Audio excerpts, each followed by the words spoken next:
Museum Anjuk Ladang, Jalan Gatot Subroto, Kecamatan Nganjuk, Kabupaten Nganjuk, menyimpan beragam koleksi yang berasal dari 3 era. Koleksi-koleksi itu ditata rapi mengikuti alur peradaban. Penataan koleksi yang terstruktur ini lantas menciptakan pengalaman baru bagi pengunjung. Para pengunjung seolah dibawa masuk ke lorong waktu, menjelajah zaman purba, klasik, hingga kolonial, tatkala menilik benda-benda peninggalan yang ada.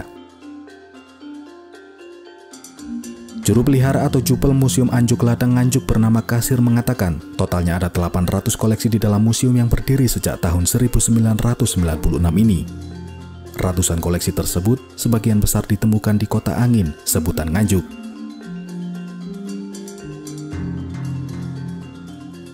Macamnya, dari masa prasejarah terdapat fragmen fosil antara lain kerbau, rusa, banteng, dan gajah purba.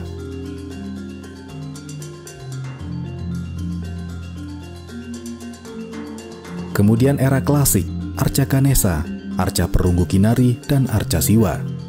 Lalu, zaman kolonial Belanda, terdapat peninggalan telepon manual, mesin jahit maupun ketik, serta senjata api.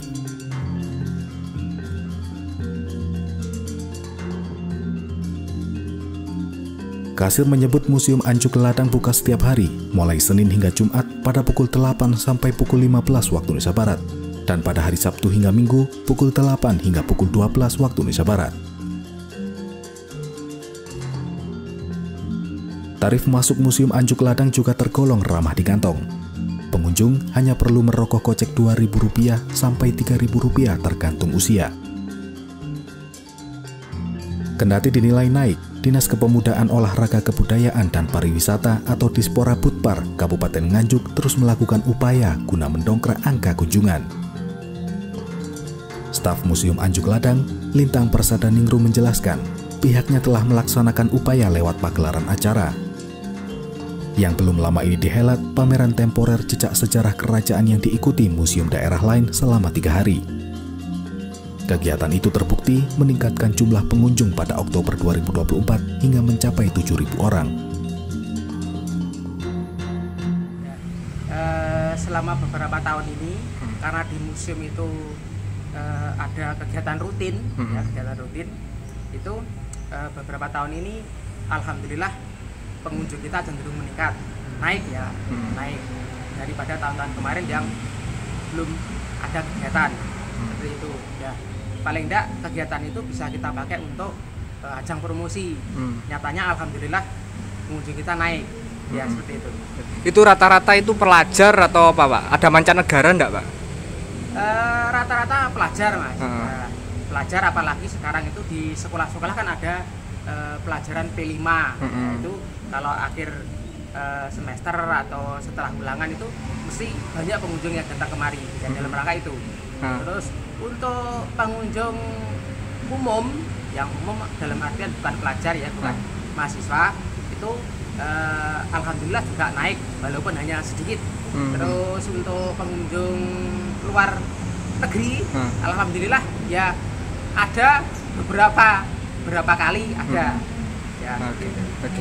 Pak, itu kegiatannya itu apa sih, Pak? Bisa saya jelaskan, Pak? Ataukah pameran atau apa? Yang sudah berjalan sampai saat ini, beberapa tahun ini, itu seperti belajar bersama di museum.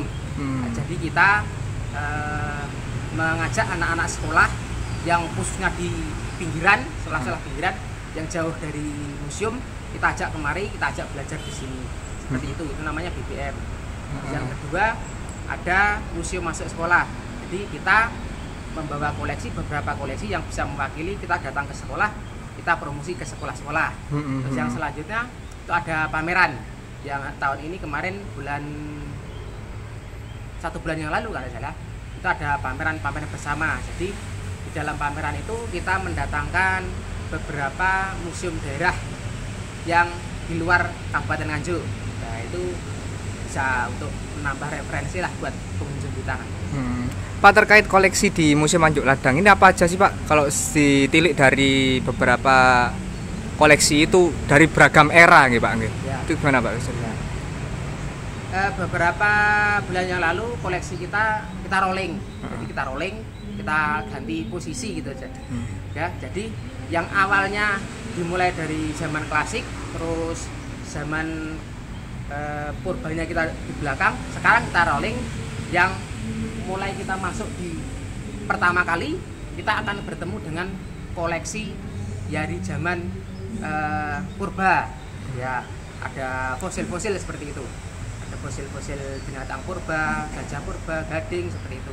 Terus yang selanjutnya ada koleksi eranya klasik. Ya, dalam hal ini adalah era kerajaan, ya, kerajaan-kerajaan yang didominasi oleh koleksi-koleksi yang berupa arca. Terus selanjutnya ada beberapa koleksi dari masa penjajahan Belanda, VOC, ya. Terus ada koleksi-koleksi yang seperti uang-uang Cina, ya, itu seperti itu. Terus yang selanjutnya ada koleksi etnografi yang terakhir, itu ada di ruang paling belakang, etnografi. Nah, di sini ada beberapa koleksi yang memang sebenarnya kalau dilihat dari posisinya sebagai cagar budaya belum bisa menjadi cagar budaya, tapi paling tidak koleksi itu bisa mewakili untuk anak-anak belajar seperti itu, Mas, ya. Terkait etnografi ya? Iya, jadi walaupun koleksi baru, yang penting bisa untuk belajar anak-anak seperti itu. Pak, keunggulan dari Museum Anjuk Ladang sendiri apa, Pak? Sehingga bisa menarik daya tarik wisatawan? Apakah koleksinya ada yang langka atau pripun? Kalau daya tarik, ya, daya tarik di museum kita beberapa tahun ini yang paling menarik perhatiannya adalah fosil, Mas. Karena fosil itu di Nganjuk itu baru sekitar 4 tahunan kalau tidak salah. Itu baru ada, baru ada. Yang sebelumnya memang tidak ada sama sekali. Dan sekarang yang banyak justru malah fosil. Nah, itu yang bisa menjadi daya tarik kita, ya. Jadi warga Nganjuk terutama kan selama ini belum pernah melihat fosil. Jadi selama di museum ini ada fosil ini, alhamdulillah pengunjung kita juga lumayan meningkat. Seperti itu. Pak, semua peninggalan dari koleksi Museum Anjuk Ladang ini ditemukan di Nganjuk semua ya rata-rata? Iya, di Nganjuk semua. Jadi dari seluruh wilayah di Kabupaten Nganjuk. Siap, ternuhun, Pak. Download Tribun X sekarang. Menghadirkan lokal menjadi Indonesia.